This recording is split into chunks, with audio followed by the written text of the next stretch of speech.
Good morning, guys. It's a wonderful day. I was just sitting a couple of seconds ago there with my laptop. I got 3 emails with amazing news. The first one is by the GEMA, my royalty collecting company. It seems like for the very first time I'm getting like 150 euros, which is amazing. It's very surprising. As you know, in the past years it was always like 50 cents, 20 cents, €1.50 and this kind of stuff, which is way less than I actually have to pay to be a member of the royalty collecting company. And I got an email by a label, a Spanish underground label. I won't say the name, but you can figure it out yourself. They're finally paying me. And by a German label that has a symbol of like something that girls like on their rings. They also finally paid me, not full, still not all of it, but the biggest bunch of it. But all in all, great news. I got my money, the money that I was fighting for half a year, and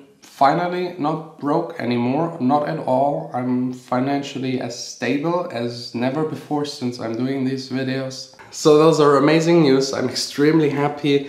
Let's head to the studio, let me do a little bit of music and explain you how I made it, how I got my money, the entire situation behind it, and how you can also make money as a music producer and DJ.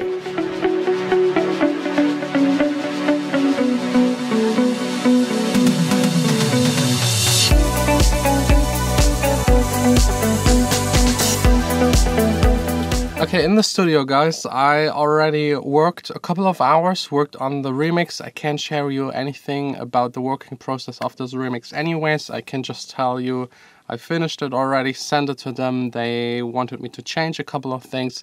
And that's one of the main reasons I don't really like doing remixes. First, you usually don't really get paid. And then your creative freedom is kind of already predetermined by the stems, which is fine because you can do something out of it, and I actually like that working process. But if you do remixes for like bigger persons, they don't want you to do certain things to the vocals, because then the singer might be upset that you, I don't know, pitched it all down by 5 semitones and it sounds awkward and weird, but actually fits to your remix. So I had to go back into the project, change a couple of things. I think now everything will be fine, and I will think twice the next time I'm saying yes to a remix, definitely. Because in the same time I could have just done another original and have everything under my control, just release it, do whatever I want, and get other people to remix my song. But now let's actually get to the money broke situation. As you might remember, a couple of months ago I made a video, I'm broke.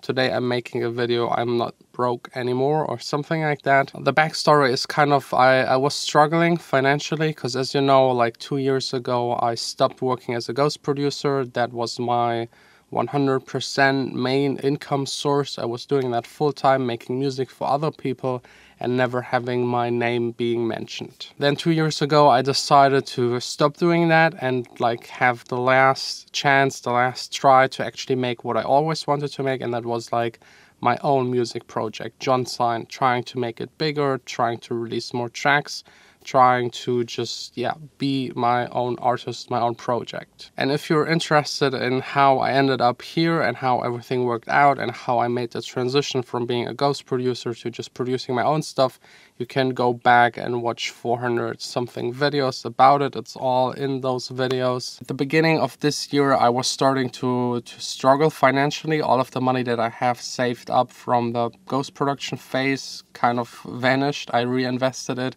used it for rent, eating, living, and all these kind of things. And I was just waiting for the statements from the labels to get actually the money from my first couple of projects. My Dawning track had over 1 million plays. That's more than like 5,000 euros, which had mainly to do with the label and the management I had at that time. They were not doing their job in the way they actually should by the contract. Just one quick example, if you're interested in the entire story, I will link up the video at the end of this one. But for example, I got a lot of emails, people asking me if I could mix a song for them or master a song for them, which is usually like 300 to 500 euros or 60 euros or 70 euros for the mastering.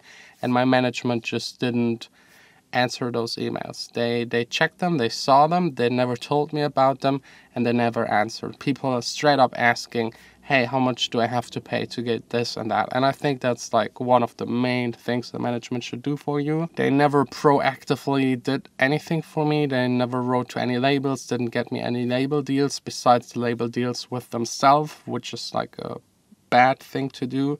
Never ever have the same management and label. So I talked to a lawyer. He told me just try to get rid of them by annoying them so much that they don't want to work with you anymore. I did that subconsciously. I also used the vlog a little for that with certain information, and I finally got them to a point where they didn't want to work with me anymore, which was just great. I got out of the contract, but the contracts for the songs were still running. So today I finally got the money from them for those tracks that were released like a year and a half ago. So that's good. There's still one big question mark left, and that is like with the 2 tracks that I made with Katie together. They still refuse anything that has to do with it. I don't know why. It's really just stupid and sad of them, especially for Katie. She made such an amazing job, and she's now at the end getting nothing. Same with me. I don't know why they were doing that, but I will also figure out a solution for that, but this solution won't be pretty at all. And then the past months were actually like trying to recover from that big blow and the big financial gap my management left. I of course went back to all of those emails, answered them, worked my ass off to deliver all of those mixes and masterings and all these kind of things. I also started monetizing the videos. It's not making a lot, I think like 200, 250, sometimes 300 euros a month. It's barely enough to kind of pay for the equipment that I'm using, and that breaks quite a lot. This camera is again broken, but that's another story. But it's at least something, and it keeps me from getting into a minus for paying like for equipment for a vlog that I'm doing. And the biggest point that I hated about this management thing was they didn't do anything that had to do with the vlog. I always asked them, what can I improve? Can we do like collaborations? Could you write people and proactively do something? And they just told me, no, not now. And they always kept on saying that, just do the videos and that's it. And they wanted at the end for this advice, they wanted 20% of everything that the vlog makes, which is just ridiculous, super unfair. Another reason just to get out of the contract. So yeah, the recovering phase was checking all of those emails and also starting the Patreon page just to be able to keep up with the vlog, because my only option at that point was to stop with the vlog and just do another regular job and make at least like half of my income with that. But thanks to you, thanks to the guys that support me on Patreon, which is by the way still possible if you want to have any cool rewards. I already lowered it a couple of times, so it's more about you getting rewards for like a small support than actually really supporting me in a big way. I already reduced it to make it fair, so if you want certain things, you can get them there. I think it's 5 euros for all of the AXSENS releases, which I think is pretty fair.